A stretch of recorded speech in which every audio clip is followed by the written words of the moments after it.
Parker's history began in 1918 when a 33-year-old engineer named Arthur Parker founded the Parker Appliance Company. In Cleveland, Ohio, Mr. Parker developed a unique braking system for trucks and buses. Although the beginning years were tough, Arthur Parker and his family persevered.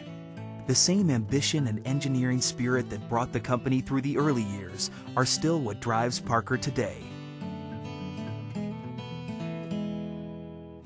The sky was the limit for the frenzied growth of the 1920s. Skyscraper architects and daring aviators of the age were kindred spirits of entrepreneurs like Arthur Parker, who aspired to find new directions and better ways for industry to advance.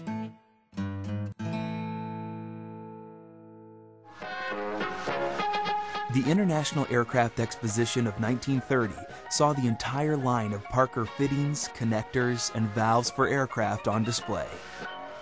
Parker products were reducing the drudgery of labor, as industry worldwide was experiencing a revolution. Employee, wife, and confidant Helen Parker typed industrial recipes and offered a methodical approach to complement Arthur's visionary business style. Women became the workforce at Parker when the United States entered World War II. 5,000 employees supplied more fluid connectors and valves for Allied aircraft than any other manufacturer.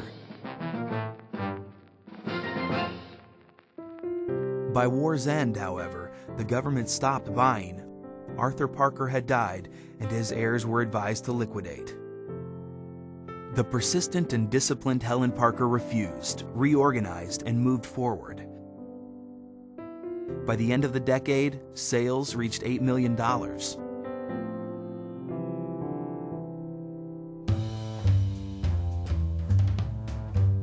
Parker rode the post-war boom of the 50s.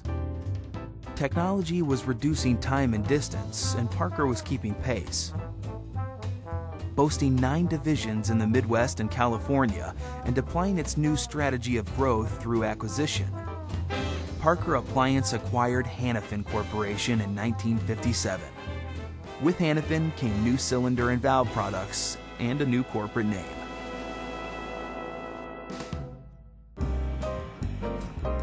A new international division was formed in 1960 to market Parker products abroad.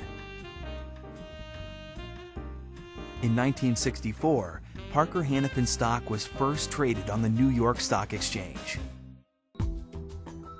With the eyes of the world focused on space, Parker was positioned to provide many of the technologies required to get there.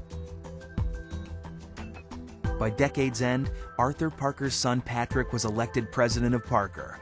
Operations extended to 10 countries in Europe and Latin America, and sales approached $200 million.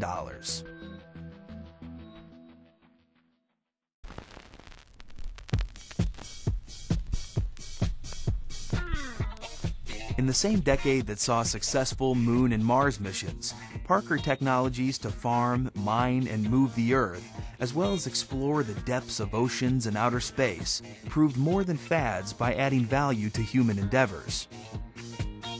Houston, the Challenger has landed. Okay, Parker valves. The emergence of a strong new logo accompanied impactful acquisitions and solid growth through the uncertain economic times of the late 70s.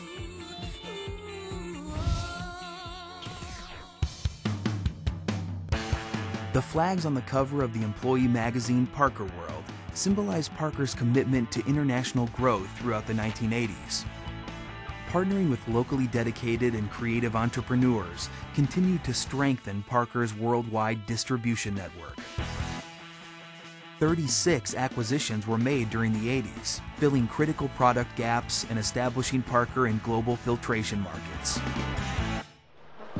Automotive and biomedical markets were steady performers as Parker celebrated 50 years at its Euclid Avenue headquarters.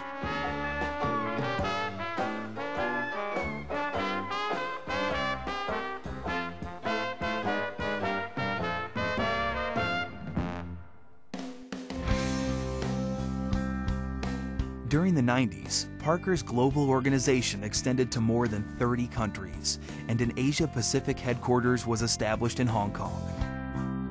Investments in communications and information technology infrastructures were made, as new headquarters facilities were built in Europe and Cleveland, Ohio.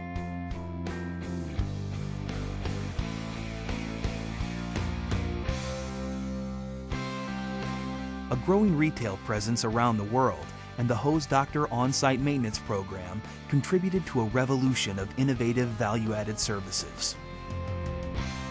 Parker CEO Dwayne Collins drove much of the global reorganization as sales nearly doubled and earnings quadrupled under his leadership. And in 1997, the first Parker.com was launched.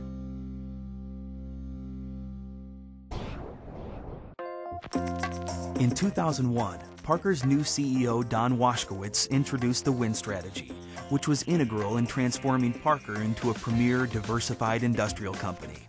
Supported by a foundation of empowered employees, the three pillars of the Win Strategy, customer service, financial performance, and profitable growth, became the primary focus of operations around the world.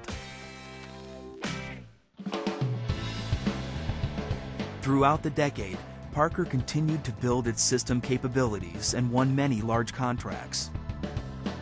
In 2007, two milestones were achieved. For the first time in Parker's history, revenue surpassed $10 billion.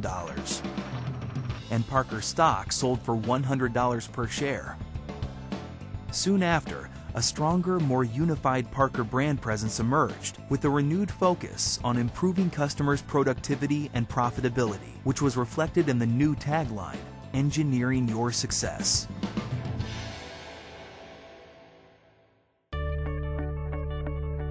Parker is rooted in a history of fair dealings, both with customers and employees alike. And by remaining committed to this tradition, Parker will continue making meaningful differences in communities all around the world.